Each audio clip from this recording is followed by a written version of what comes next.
गिरफ्तार करो, अरेस्ट तो उनका बाप भी कोई नहीं कर सकता स्वामी रामदेव को।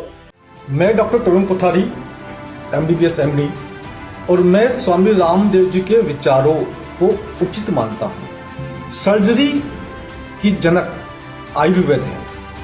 सर्जरी आयुर्वेद की जनक है। आयुर्वेद ने सर्जरी का आविष्कार किया। तो फिर आप लोग उनके इस अधिकार को क्यों हड़पना चाहते हैं? जो आविष्कारक है उनको तो पूरा अधिकार मिलना चाहिए। आप किस आधार पर कहते हैं कि ये एलोपैथी साइंस की वजह से? पिछले कई दिनों से स्वामी रामदेव जी को लेकर मीडिया में कई तरह की खबरें देखने सुनने को मिली। कोई स्वामी रामदेव जी पर 1000 करोड़ का नोटिस ठोक रहा है, तो कोई उन पर देशद्रोह के मुकदमे की मांग कर रहा है।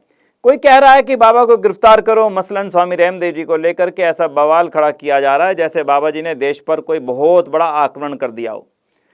इसके बाद जब एक दो चिरपरिचित और मीडिया के माध्यम से इस मामले का पता लगा तो अजीब सी ये सिचुएशन सामने खड़ी हो गई कि भाई हो क्या रहा है? क्या इतना भर कह देने से कि एलोपैथिक दवाएं खाने से लाखों लोगों की मौत हुई है तो इसमें देशद्रोह कहाँ से आ गया? ये बात समझ से बाहर है। अगर एलोपैथिक उपचार के बारे में 2 शब्द कह देना देशद्रोह है तो भाई हम तो ये देशद्रोह लाखों वर्षों से करते आ रहे हैं, क्योंकि हमारे यहाँ एलोपैथी उपचार तो ज़्यादा से ज़्यादा 100 साल पहले आया होगा, लेकिन आयुर्वेद का पालन तो हम पता नहीं किस युग से कर रहे हैं, शायद सतयुग से। और इसमें सबसे बड़ी बात सोचने की ये भी है कि बयान में गलत क्या है। क्या इस कोरोना काल में जो सरकारी अन्य संस्थाओं के आंकड़े हैं कि हर रोज़ करीब 3000 समथिंग लोग मौत का शिकार बन रहे हैं, तो ये विरोध करने वाले ज़रूर बताएं कि उन्हें अस्पताल में एलोपैथिक उपचार दिया जा रहा है या कोई और। अब या तो ये कहें कि नहीं, उन्हें एलोपैथी उपचार नहीं दिया जा रहा, और अगर दिया जा रहा है तो इस दौरान हुई मौतों को भी स्वीकार किया जाए। हम ये नहीं कहते कि इस दौरान लोग ठीक नहीं हुए या ये उपचार की पैथी बिल्कुल गलत है। नहीं, हमारा तो सवाल ही सिर्फ इतना सा है कि इसमें एक संस्था विशेष की भावना आहत होना, 1000 करोड़ का नोटिस भेजना, गिरफ्तारी की मांग करना, देशद्रोह बताना कहाँ तक उचित है? अगर एलोपैथी को आप विज्ञान मानते हैं तो विज्ञान तो खड़ा ही सवालों, तर्कों, सहमति असहमति पर होता है। उदाहरण के लिए देखें तो डार्विन ने विकासवाद का सिद्धांत दिया, लेकिन उसे कुछ समय बाद दूसरे वैज्ञानिक लेमार्क ने नकार करके उस पर सवाल खड़े कर दिए। तो क्या लेमार्क देशद्रोही हो गया? उसकी गिरफ्तारी कर ली जाए, उसे सजा दे देनी चाहिए थी। अब अगर आज के भारत में इस तरह पढ़े लिखे लोगों की भावना आहत होंगी तो फिर हम जरूर मध्यकाल में जी रहे हैं।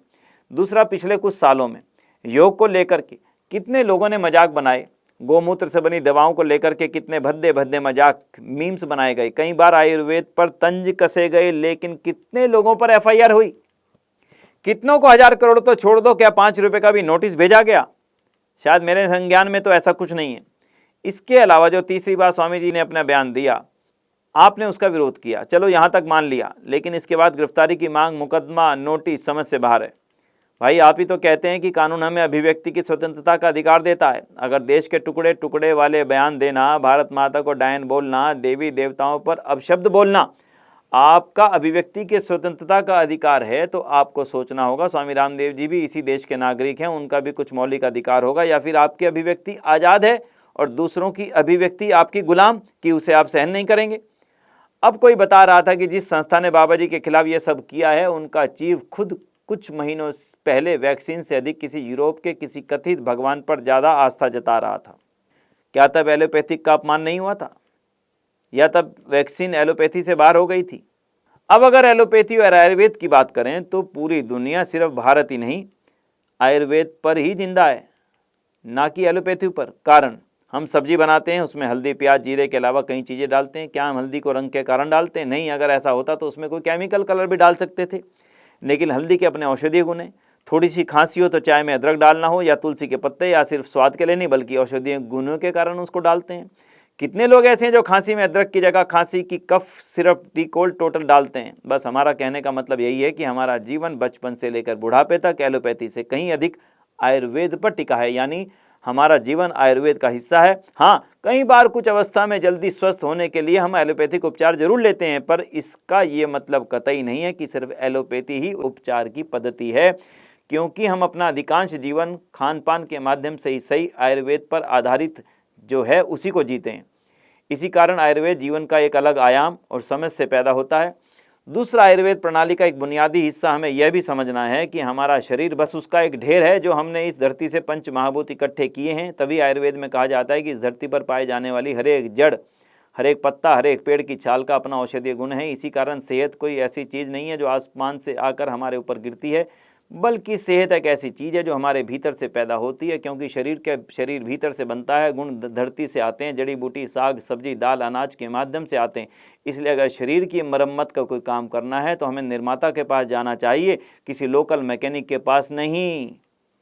आयुर्वेद का मूल तत्व तो यही है कि आयुर्वेद निर्माता है और एलोपैथिक लोकल मैकेनिक जो सिर्फ कुछ दिन के लिए नट बोल्ट सिर्फ कस देते हैं, बल्कि स्थायी उपचार तो आयुर्वेद के पास ही है। इस लिहाज से अब जो लोग या कोई नामी गिरामी पंथ विशेष के प्रचार से जुड़ी संस्था स्वामी रामदेव जी का विरोध कर रही है, उनसे एक ही सवाल है कि वो खाने में जीरा, धनिया, सौंफ, मेथी, अदरक, नींबू का इस्तेमाल करते हैं या सेरिडॉन, पैरासीटामोल, ग्लाइकोडीन, क्रोसिन का। सिर्फ इसी एक सवाल से उनकी समझ आ जाएगा कि कौन सही है, स्वामी रामदेव जी या वो जो आज जम करके आयुर्वेद का विरोध करने में अपनी जी जान लगा रहे हैं।